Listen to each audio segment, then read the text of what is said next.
Rússia, origem e colapso da economia planificada. A Rússia apresenta uma área de 17.074.400 metros quadrados. Sua capital é Moscou. A Rússia apresenta uma população de 145 milhões e 27 mil.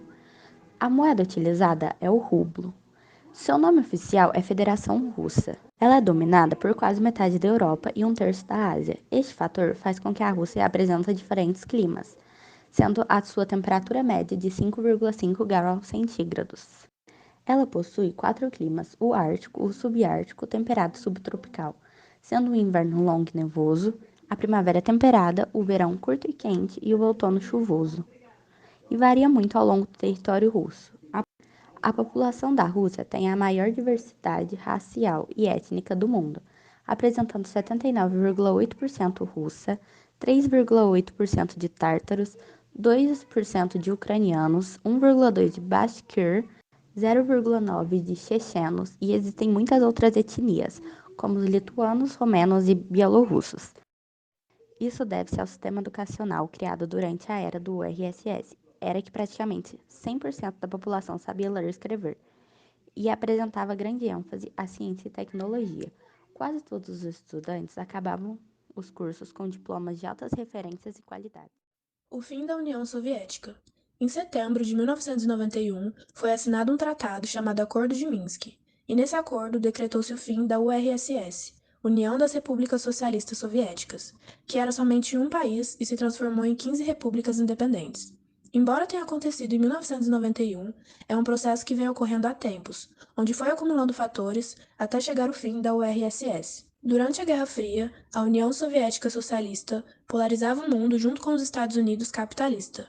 Uma das principais características da Guerra Fria foi a corrida armamentista, onde os países criavam tecnologias, investiam em novas armas, mas não para atacar, e sim para demonstrar poder, sendo investir e ter gastos militares um símbolo de status. Porém, para esse grande investimento em armas, o governo teve um baixo investimento civil, ou seja, eles pegavam o dinheiro que era para ser aplicado na indústria do cotidiano dos russos e investiam em áreas militares, o que começa a gerar um grande descontentamento da população russa, onde eles começam a questionar o próprio regime, criando uma grande oposição que no início era silenciosa. Foi criada uma burocracia que, com o passar do tempo, ao invés de ajudar, começou a prejudicar, aumentando a oposição. Então, o governo soviético, para se proteger, fortaleceu a burocracia. A terceira revolução industrial começava ali. A economia capitalista se transformava, os países capitalistas enriqueciam, enquanto a Rússia ficava para trás sem entrar nessa terceira revolução. Formação da SEI. Em setembro de 91, a União das Repúblicas Socialistas Soviéticas se dissolve, e as 15 repúblicas que formavam este grande país socialista se tornam independentes. Nesse processo de independência de todas as repúblicas, a que mais perdeu força, principalmente geopolítica, é a Rússia, sendo ela a maior das 15 repúblicas soviéticas. O fim da União Soviética aparentemente pode significar a perda do domínio russo sobre o território. Porém, poucos meses após o fim da URSS, é assinado um acordo proposto pela Rússia chamado Alma-Ata, que solicitava a formação da SEI, Comunidade de Estados Independentes, a formação de um bloco econômico. E essa proposta é aceita por 12 repúblicas, exceto a Estônia, Letônia e Lituânia. A ideia principal da SEI era favorecer trocas econômicas preferenciais entre os países e criar projetos de desenvolvimento. A partir da formação da SEI, a Rússia continua sendo a principal república dentro daquele espaço, fazendo parecer com que a SEI seja uma estratégia russa para manter a sua área de influência, já que com o fim da Guerra Fria significava que a Rússia havia perdido seu espaço geopolítico no mundo. Síntese histórica. Origem e colapso da economia planificada. União das Repúblicas Socialistas Soviéticas, URSS. Chamada de União das Repúblicas Socialistas Soviéticas, era uma nação socialista que surgiu como resultado direto da Revolução Russa de 1917. A formação da União Soviética foi resultado da consolidação do poder dos bolcheviques sobre o território do antigo Império Russo. A consolidação foi com o governo de Joseph Stalin, de 1878 a 1953, que se estendeu de 1924 a 1953, sucedendo o de Lenin. Ditadura de Partido Único. Governada pelo Partido Comunista da União Soviética, PCUS, esse órgão de governo era o Congresso do Partido que, em princípio, se reunia de modo anual. Os congressos do partido elegiam o Comitê Central que, por sua vez, elegia o Politburo. Com Stalin no poder, o cargo mais importante foi o de secretário-geral, que era eleito pelo Politburo. O cargo máximo era de secretário-geral da PCUS, e a sua sede era em Kremlin, Moscou, na Rússia. O processo de estatização e planificação da economia. Meio de produção eram fábricas, fazendas e etc., além do comércio e dos serviços. Foram estatizados e passaram a ser controlados pelo governo. Os planos quinquenais foram um instrumento de planificação econômico implantado por Stalin, inicialmente somente com o objetivo de estabelecer prioridades para a produção industrial e agrícola do país para períodos de 5 anos.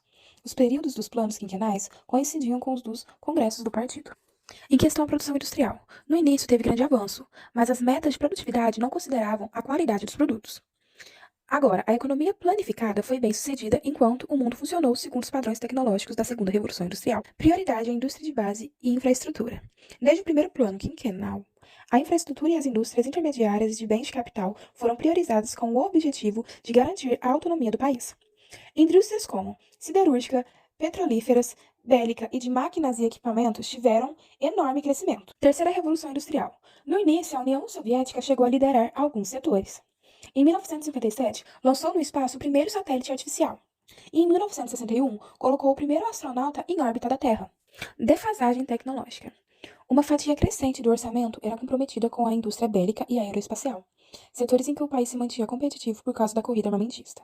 Ao contrário do que acontecia na América e na Europa Ocidental, na União Soviética, as inovações tecnológicas desses setores não migraram para as indústrias civis. Ronald Reagan, ao ser eleito presidente dos Estados Unidos em 1981, triplicou o orçamento para a defesa, levando a União Soviética a frear a corrida armamentista e a propor acordos de paz. Mikhail Gorbachev, ao ascender ao cargo de secretário-geral do PCUS em 1985, enfrentou o desafio de recolocar o país no mesmo patamar tecnológico do mundo ocidental e aumentar a oferta de bens de consumo para a população. Movimentos nacionalistas. O incipiente desmonte do aparelho repressor liberou forças nacionalistas de várias repúblicas da União, que passaram a reivindicar autonomia. Durante a existência da União das Repúblicas Socialistas Soviéticas, muitas minorias étnicas foram oprimidas pelos russos, a etnia majoritária e que detinham o poder. O separatismo ganhou força nas demais regiões do país, levando à completa fragmentação política da União Soviética. As duas principais concentrações industriais na Rússia são a região de Montes Urais e de Moscou, mas há concentrações menores na Sibéria Ocidental. Nas proximidades dos Urais predominam indústrias de bens intermediários, como as de mineração e as siderúrgicas, em razão da disponibilidade do minério de ferro e de carvão mineral. As duas maiores empresas russas desses setores, a Severstal e a Evraz, possuem minas de ferro e carvão e usinas siderúrgicas em diversos lugares do país e do exterior. Há também indústrias de bens de capital, como a de máquinas e equipamentos. As principais refinarias e petroquímicas do país estão próximas aos grandes lençóis petrolíferos, principalmente na bacia do Volga-Ural, situada entre Moscou e os Urais. A Rússia se destaca como grande produtor de platina, diamante industrial e níquel, entre outros.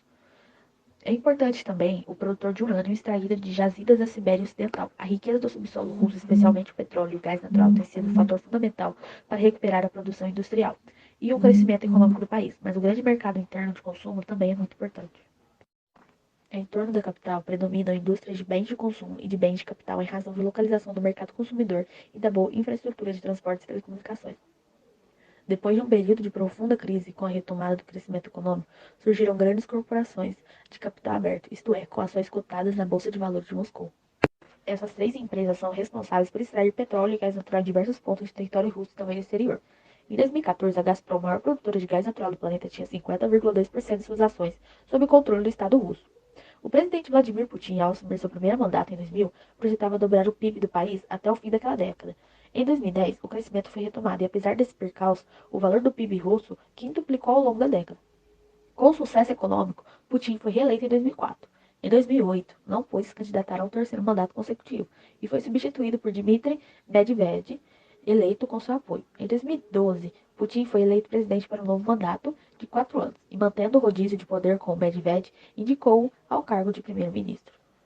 O rápido crescimento econômico nos anos 2000 contribuiu para um aumento de fluxo de investimentos estrangeiros no país, que atingiu 75 bilhões de dólares em 2008. No entanto, a crise financeira mundial provocou uma queda nos investimentos externos em 2009. Observe na tabela abaixo que em 2014 houve uma redução acentuada no fluxo de investimentos estrangeiros e no gráfico uma queda de crescimento do PIB.